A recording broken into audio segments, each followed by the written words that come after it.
What's up, everybody? Big Herc getting down with Fresh Out. You know how we do it over here. Hit the like, hit that subscribe. You don't want to miss out. I'm here with a special guest today, Jose Lugo. We're about to get his story. Flew all the way in from Denver, and man, we're about to get into it. Yeah. So, Jose, man, tell the people a little bit about like where you from and how you grew up, man. Yeah.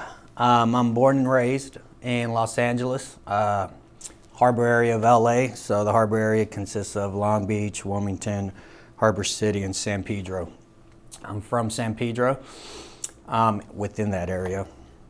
A little bit more background of me. My parents immigrated from Mexico. So my mom immigrated from Sinaloa, Mexico. My dad immigrated from the capital. So he immigrated from Mexico City in the 80s.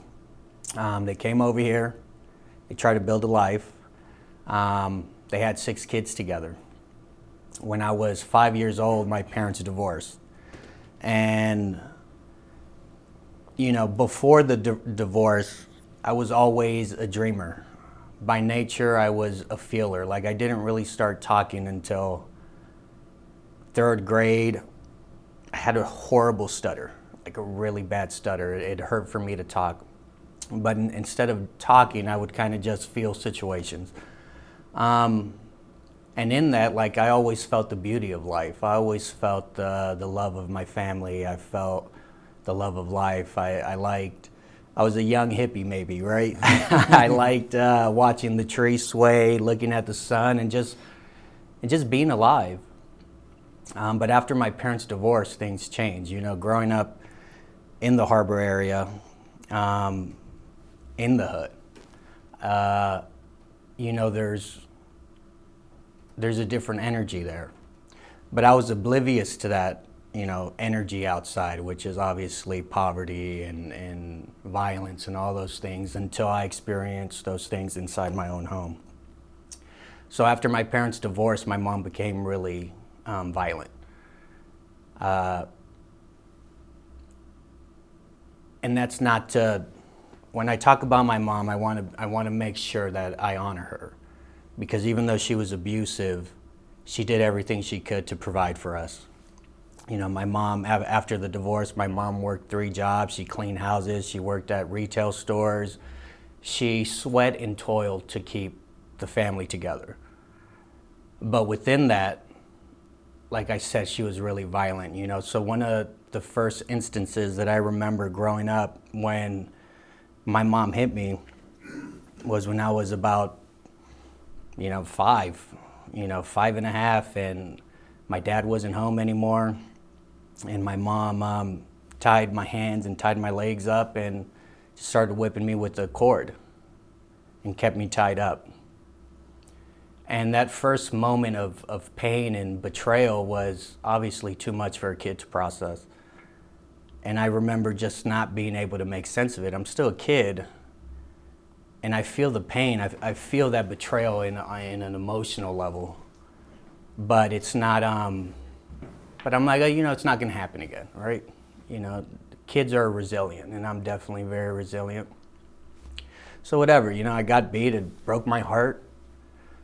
I got up and kept going like kids do. We just going on to the next day, and the violence didn't stop. The abuse didn't stop. So eventually, as I grow up, in my adolescence, the way that I began to protect myself was to shut off emotionally and just at least try to shut off emotionally, because the abuse was consistent. It always hurt me so much when my mom would be violent with me. So I just tried to build these walls and these walls consisted of trying not to feel, even though I am a feeler by nature. So that was my life at home. And even in the home, though, I did have siblings, a lot of them. We kind of, bonded over our shared stories, our shared experiences with our mom, and kind of doing life together and still being oblivious to a lot of other things in life. But as I continue to grow up, I go to school. I got kicked out of the 5th grade for taking a pocket knife to school. after that, my mom had to homeschool me because I got kicked out of the district. There was like a thing about how big the knife is. If a knife is this big, this is a little bit more serious. You know, I was a little bit of a troublemaker, right? Getting homeschooled was just kind of more interaction with my mom, right? There was more violence, but also I still had the front row seat to seeing her try and hold it all together. And I always knew that. I always knew that she was giving her best to not have the family be split apart, because we had, you know, run-ins with Child Protective Services. We had instances where maybe we were going to be split apart. And anyone who knows the foster care system will probably tell you that you're probably not going to be much better off once you go into that system. So she completed her goal of keeping us together. And, you know, I applaud her for that, and I respect her dearly for that. But still, that violence really affected me in a very deep way. I ended up going to high school in San Pedro High School, after I was homeschooled for several years, which was me pretty much not doing much of anything. I was kind of sheltered, though. Like, my mom did her best also to keep us in the house, right? Yeah. And I think she also knew, you know, if I'm let out of the house, I may be a problem, you know, and that's kind of what happened. You know, I went to school. Sophomore year, I ran cross country. I was like a weird kid. You know, I kept to myself. I'm socially awkward. You know, I don't know necessarily how to interact in groups. I'm still learning how to do that. And, you know, during lunch breaks, I would do lunch in the restroom by myself. I just go to the restroom, sit on the toilet, and wait for the bell to ring, and then go to class. But my junior year, I joined the football team. And that's when I finally had a group of friends, I felt like. You know, the guys who took a liking to me were all gang members. They were all Crips. They were all black. And I felt accepted. You know, it felt like, damn, you know I stand out in this group, but I never felt like I fit in. So that felt good to me. That felt like love, you know. The love that I knew at home had elements of violence to it. And the love that I started experiencing outside of the home had elements of violence to it. You had to fight to show your love, right? Like, whether that be an enemy or a homie or someone disrespected, like, fighting and violence is just a part of it, right? And then you get to different levels of it.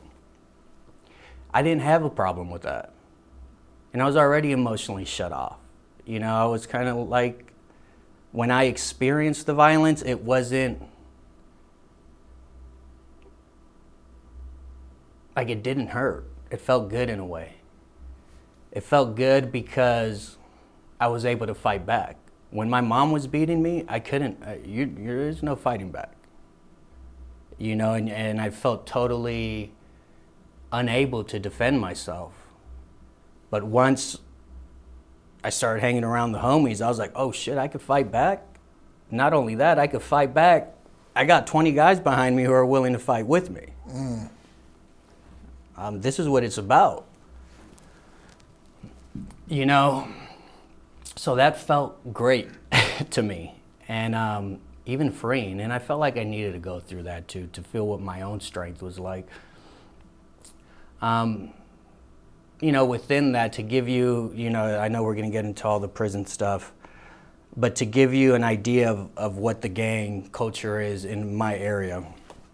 You know, the Harbor area is notorious for racial gang violence.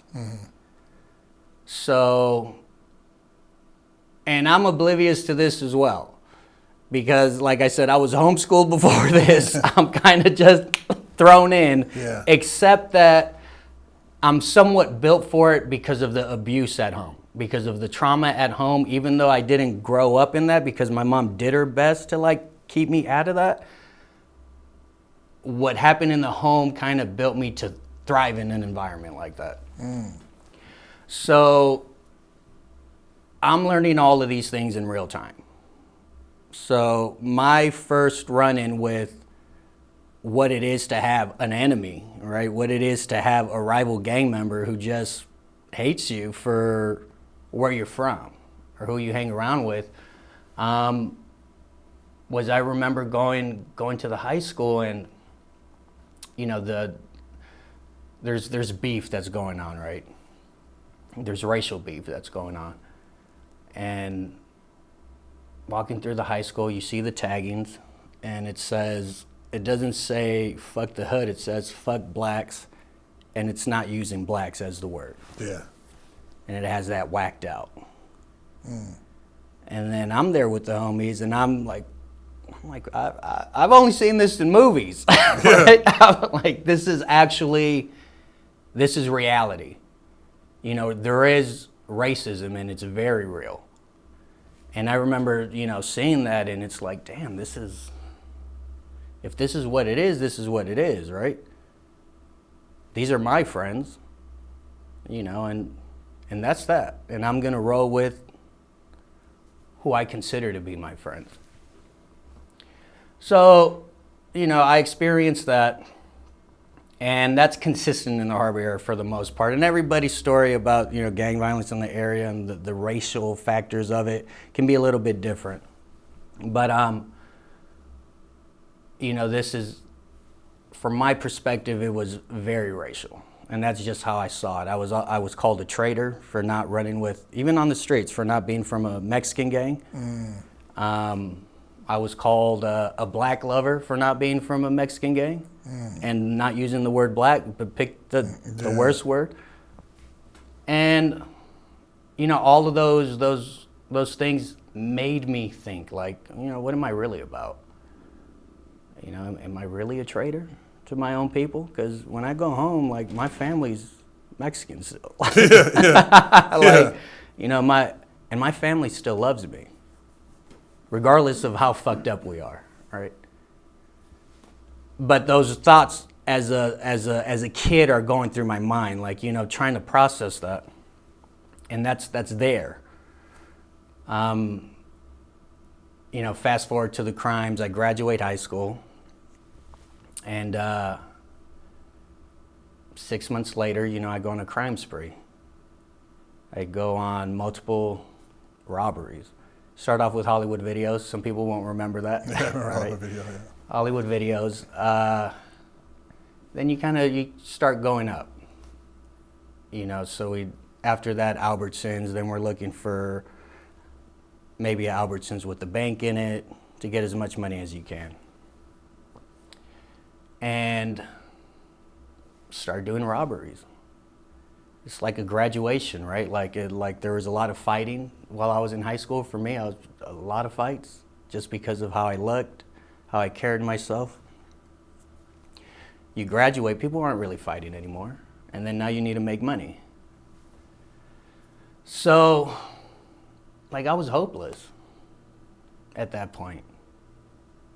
Why not go rob somebody? Why not go rob a store? I wasn't just hopeless, I was definitely bitter. You know, as a kid, I always thought my dad was going to come back home. I really did. I've always been I have that in me to believe in things that are just wild. And I remember just waking up one day and I'm like, fuck, he's not years, just like 10 years, right? Waking up as like a 14-year-old and being like, damn, he's not coming back. And just like losing that hope, right? Losing that, like, fuck, well, what else isn't gonna happen? You know, growing up, I'm oblivious to how poor I am. And then finally you mature and you're like, fuck, I'm poor as fuck. Yeah. And you look, not only do I feel poor and am ashamed about it, I don't believe that there's a way out. I don't believe that there's an avenue for me to rise above that. Why would there be? And that was just the thought process of a juvenile, right? Like, fuck. So I was like, yeah, why not rob? Like, I've been hurt. I don't care if I hurt other people or people get hurt in the process of this. So we went on a crime spree, Hollywood videos, did Albertsons with the bank on it. Eventually I get caught at a Hollywood video off of like PCH and Torrance somewhere. We go on a low speed chase. All right, we know we're caught. I'm in the car. One of the homies driving. We got another homie in the back seat. And, you know, I'll never forget it. I'll never forget it. We're in the car. Cop car drives by us. We look. It's nighttime. Cop turns around, right? My friend's looking at me. He's like, what do we do? I'm like, just keep driving. All right, what else are we going to do? Yeah. Just keep driving. He's driving, then another car comes. We're on PCH. Now we're headed like towards PCH to get on the 110 to go back to San Pedro. As we're driving, we notice another car. Like, we're caught. Even if we do if we want to do a higher speed chase versus the low speed chase, Yeah. like we're not gonna get anywhere. Yeah. I'm at least that's what I'm thinking. And we keep driving. We're trying to make it to the freeway. We get close to the freeway, but at that point, that's all barricaded, blocked off. There's a helicopter in the air. And, like, this is it. You know, that robbery was probably $800. Right? And I'm in the car. I look, it's surreal. It's movie-like. You see the sirens. There's a helicopter there just for you, right? There's a ton of cop cars in the back. The lights are super bright. Might as well be daytime. You know, they say stop. Everybody get out the car. They do it, hey, one by one, get out. Mm-hmm. Start with your hands out first and slowly get out and then sit prone on, and, you know, lay prone on the floor. So they do that one by one. And I remember just looking around, and you just see all the gun barrels of all the cops who are there. And like I said, I'm emotionally very closed off at that point. So I'm not emotionally processing this. I'm kind of just processing what's going on, like, fuck. It's my turn to get out the car, get out. Cops come, you know, they're doing what they're supposed to do at this time, right? Yeah. They got their knee on my neck. They're making sure I'm not gonna move. Yeah.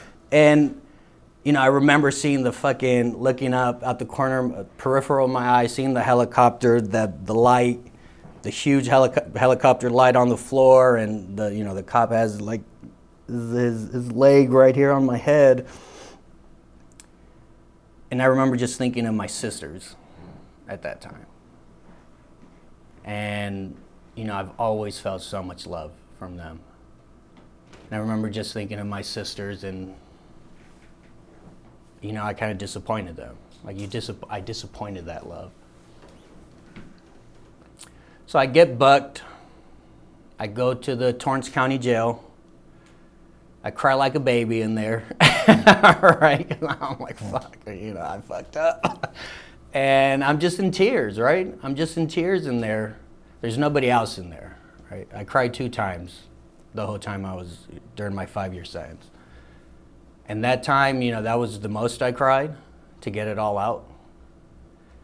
And then, you know, I had a visitor. It was one of my sisters. She came.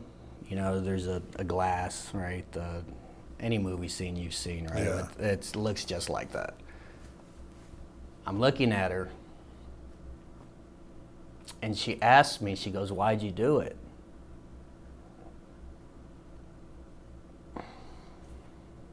You know, I don't know how to explain to her that I lost hope. I don't know how to explain to her that I just don't give a fuck. I don't know how to explain to her that I feel abandoned by my dad, betrayed by my mom, forgotten by God. How do I tell her that in that moment? So I just summarized and said the devil. The shortest way I could say it. And I cried. I wept with her. And the reason I wept in that moment was because even though I had that feeling of hopelessness and resentment and bitterness, and these are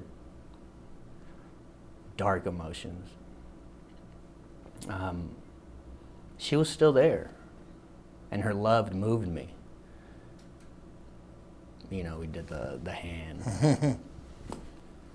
She told me she loved me, and that was that. I know that I'm about to go on a journey. I did the crimes. Yeah. So, you got to put yourself together. So that's what I did as a kid, right? 18 and a half. And I pulled myself together as best as I could. From the Torrance City Jail, I go to the LA County Jail. This is 2005, and I do 8 months from 05 into 06. And anyone who was in the LA County Jail in 2006, major racial riots broke out. It was a very violent time. It was peak overcrowdedness. To paint you a picture of the LA County Jail is the operational center for one of the biggest prison systems, not in the United States, but in the world. It is also one of the most violent county jails, and it's notorious for that. Another thing about the LA County Jail that makes it so violent is its overcrowdedness. You get people who are violent already, but then you take away basic needs, it's an atmosphere made for high tension, and eventually that tension will get released one way or another. But like I said, as I go in there, I don't know this. Oh, shit. I don't know this. I'm like, oh, okay. I'm just going to figure it out, right? So I go into the county jail. Before I get to bed, I wait 3 days. So you go from holding cell to holding cell with a bunch of different dudes, just waiting to get a bed because it's overcrowded. So if they keep you in movement, they can, by the numbers, say that they don't count you as part of it, something like that, right? So it doesn't look like it's as over. It looks less overcrowded on paper. It looks it looks good on paper, but in the reality of it, they're just floating you around until they can get you a bed, and they keep on doing that. So I remember going into the holding tanks. I see a bunch of other gang members, right? And I'm not tatted up at this time. I'm 170 pounds, soaking wet, super baby face. I'm just, right? I'm just in there. But I'm observant by nature, so I'm just kind of observing what's going on and quiet. So that's what I'm doing as I'm going through the holding tanks. Eventually, you go through processing. They ask you, hey, what's your race and what gang you're from? At the time when they asked me this, I didn't know that they do that so that they can decide how to move you, who to sell you with, who to put you with. So I told him I don't gangbang and I'm Mexican. And this would eventually cause a lot of shit until I had to get that changed. Right? Until I had to get that changed. So that's what I tell no. And no one ever schooled me on this. I'm learning everything on the fly, right? And by nature, you do run by your race in there. They put the blacks with the blacks, and we self-segregate in that same token. So I told him, yeah, I'm Mexican, don't gangbang, so okay. Go through the processing part. Once I get to a unit, though, I go First black dude I see, I'm like, hey, I'm a Crip. I need to be with the Crips. And it was love. It was like, okay. They'd go tell the CEO, and then I would be either bunked with a Crip or a black, and I'd do it that way. But eventually that's not going to work. All right, eventually there's going to be a mishap.